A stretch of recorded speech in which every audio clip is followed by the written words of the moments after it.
Hello friends, this is Shrikant Singh. Welcome you at my YouTube channel Improve English. My dear friends, as today I am here in front of you with a very good poem Fog by Carl Sandburg. This is very nice poem and it tries to tell us the reality of the world, how nature can change, can create a great impact on the life of the citizen or inhabitant of any country or any living creature in the world. So how the nature affects the whole world in very short time. कैसे जो प्रकृति है बड़े कम समय में पूरे संसार को प्रभावित कर सकता है, ये छोटा सा पोयम फॉग उसी चीज को दिखाने का प्रयास किया गया है। तो आइए शुरू करते हैं।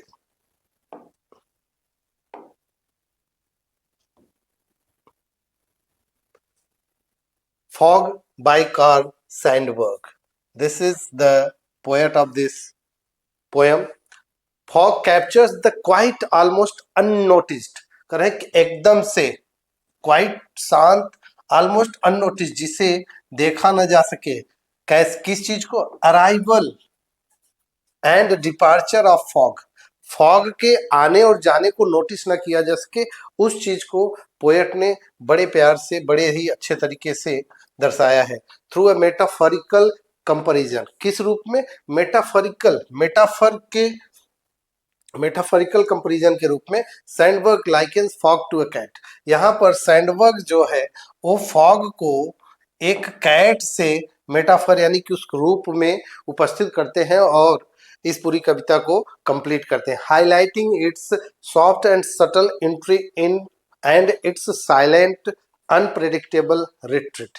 कर रहे हैं कि किस प्रकार से एक बिल्ली जो होती है शांति से आती है और दबे पांव अपने स्थान पे बैठ जाती है और चारों तरफ अपने देखती है, उसी प्रकार जो फॉग होता है वो भी शांति से चारों तरफ फैल जाता है और हर चीज को अपने अंदर समेट कर अननोटिस्ड कर देता है, यानी कि दिखने लायक नहीं छोड़ता। आगे बढ़ते हैं। The poem emphasizes the fog's ability to cover the city. Poem जो है जो फॉग के एबिलिटी को सेव करता है, जो पूरी सिटी को कवर कर सकता है, एंड हार्बर और बंदरगाह को भी। Just as a cat might quietly sit and observe. जैसे एक बिल्ली केवल बैठकर, शांति से बैठकर ऑब्जर्व करती है इट्स सराउंडिंग्स, अपने चारों तरफ को। The fog moves with the same stealth and calmness. उसी प्रकार जो फॉग है, जो धुंध है, वो भी शांति से आगे बढ़ती है और फैल जाती है, ऑलमोस्ट एज दो it is unaware of its impact on the world around it. और शायद ये उसे पता भी नहीं है कि फॉग का कितना प्रभाव संसार पे पड़ने वाला है, किस रूप में प्रभाव पड़ने वाला है। फॉग इस चीज से अवेयर भी नहीं है। Let's see next slide.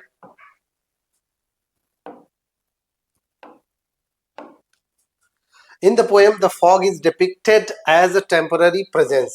Depict किया जाता है, दिखाया जाता है, शो किया जाता है। किस रूप में ये शो किया जाता है? अ टेम्पररी प्रेजेंस, एक कम समय के लिए उपस्थिति दर्शाई जाती है फॉग की। Arriving softly and without warning, शांति से आता है। अराइविंग सॉफ्टली मतलब एकदम धीमे से आता है, एंड विदाउट वार्निंग, बिना किसी चेतावनी के, बिना किसी चेतावनी के, बिना किसी अनाउंसमेंट के। एनवेलपिंग एवरीथिंग अराउंड इट, अपने चारों तरफ की चीजों को इन्वेलप कर लेता है, कवर कर लेता है। एनवेलप मीन्स कवर कर लेना, ढक लेना। Just like a cat that arrives quietly, जैसे एक बिल्ली शांति से आती है। The fog can create visibility issue, जो फॉग होता है ये विजिबिलिटी यानी कि दृष्टिगत इश्यू को उत्पन्न कर सकता है, स्पेशली इन अ सिटी। कहाँ पर? एक शहर में विशेष रूप से। Making it a potential hazard, और ये क्या करता है? एक पोटेंशियल हैजार्ड यानी कि एक पावरफुल विपदा, समस्या भी उत्पन्न कर सकता है। हाउएवर, फिर भी just as quietly as it arrive, जितनी शांति से यह पहुंचता है, द फॉग डिपार्ट्स, उतनी शांति से यह डिपार्ट्स यानी कि चला भी जाता है। Moving on without lingering, lingering means stay करना, बिना रुके, staying without, staying without lingering in one place for too long, for too long मतलब लंबे समय तक वह एक स्थान पे जिस प्रकार नहीं रुकता, उसी चीज को यहाँ पे दर्शाया गया है।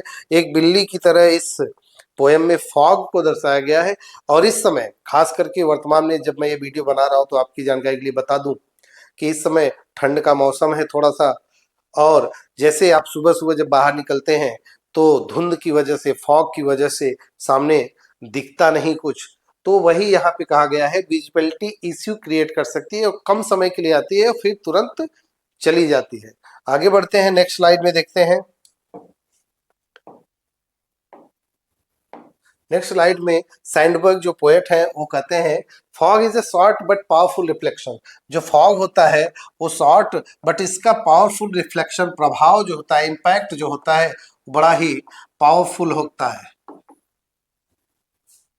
Nature illustrating the transient, illustrate करता है, दिखाता है, शो करता है, क्या शो करता है, the transient for a short period, transient मतलब क्षण भंगुर, जो कम समय के लिए होता हो, जो कम समय के लिए होता हो, क्षण भंगुर, a short period, and almost whimsical, और कुछ इस तरीके से, विम्सिकल मीन्स कुछ इस प्रकार से, एन अम्यूजिंग और एनोइंग वे, इसको हम दूसरे रूप में कहें तो हम कह सकते हैं सनकी की तरह, जिद्दी की तरह, जिद्दी सनकी जो अच्छा न लगता हो।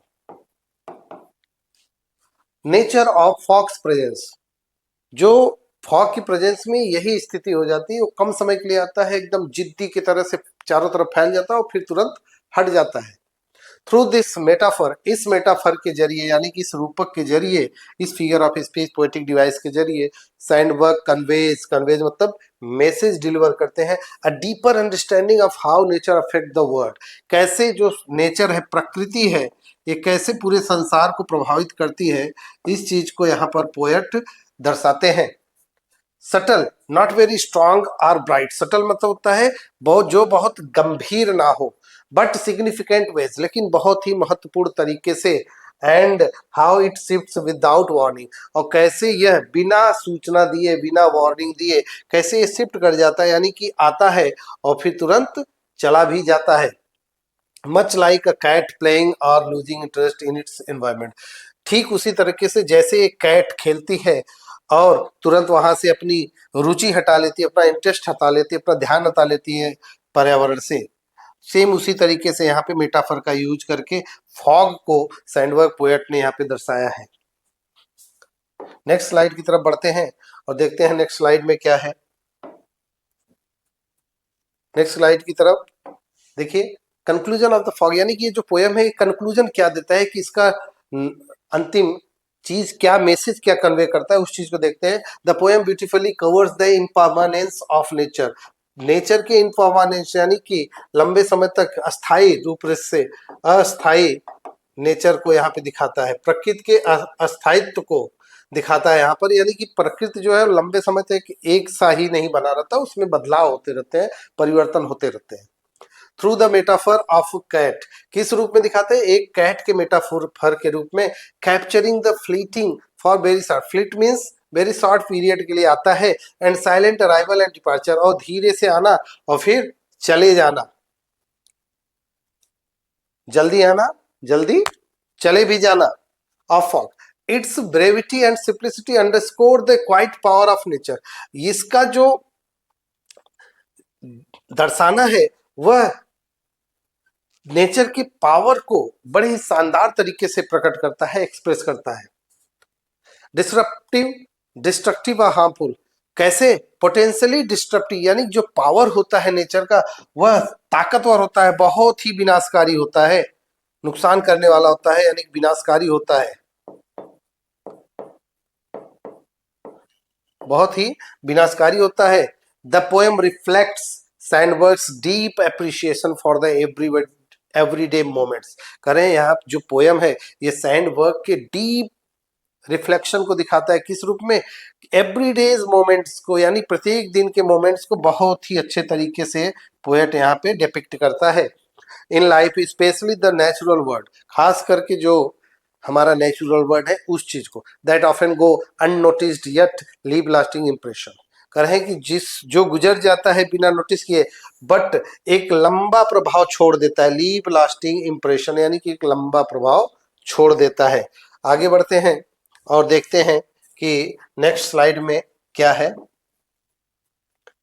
Literary device, the very important part of a poem, because without literary device, without figure of speech, any poet cannot fulfill the complete desire of him or her to show what he wanted or what he wants to show, the to depicts in front of the audience, in front of the readers.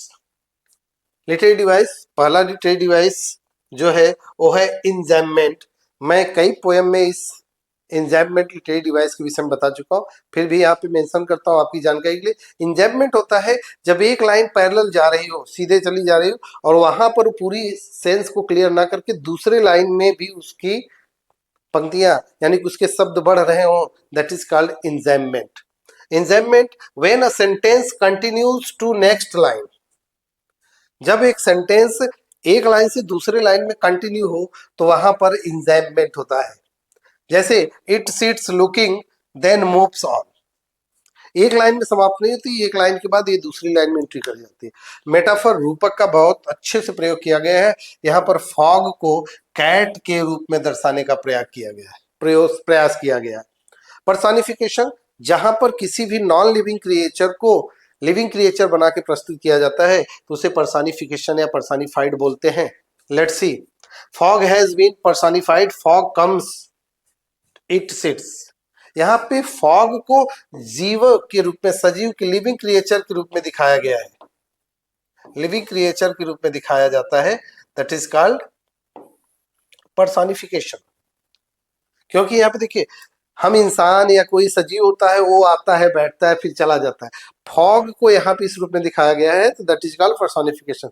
Now rhyming scheme of this, there is no rhyme scheme, actually इसमें कोई rhyme scheme का प्रयोग नहीं किया गया है, यह blank verse या फ्री वर्स है। फ्री वर्स को, इसी को ब्लैंक वर्स भी बोला जाता है, ब्लैंक वर्स यानी जिसका कोई राइमिंग स्कीम ना हो उसे ब्लैंक वर्स या फ्री वर्स बोलते हैं। तो ये पोएम जो है इसमें कोई राइमिंग स्कीम नहीं है। मेरे प्यारे दोस्तों, मेरे प्यारे बच्चों, उम्मीद है कि ये वीडियो आपको पसंद आएगी और आपके आने वाले एग्जाम के लिए ये बहुत ही हेल्पफुल प्रूव होगी।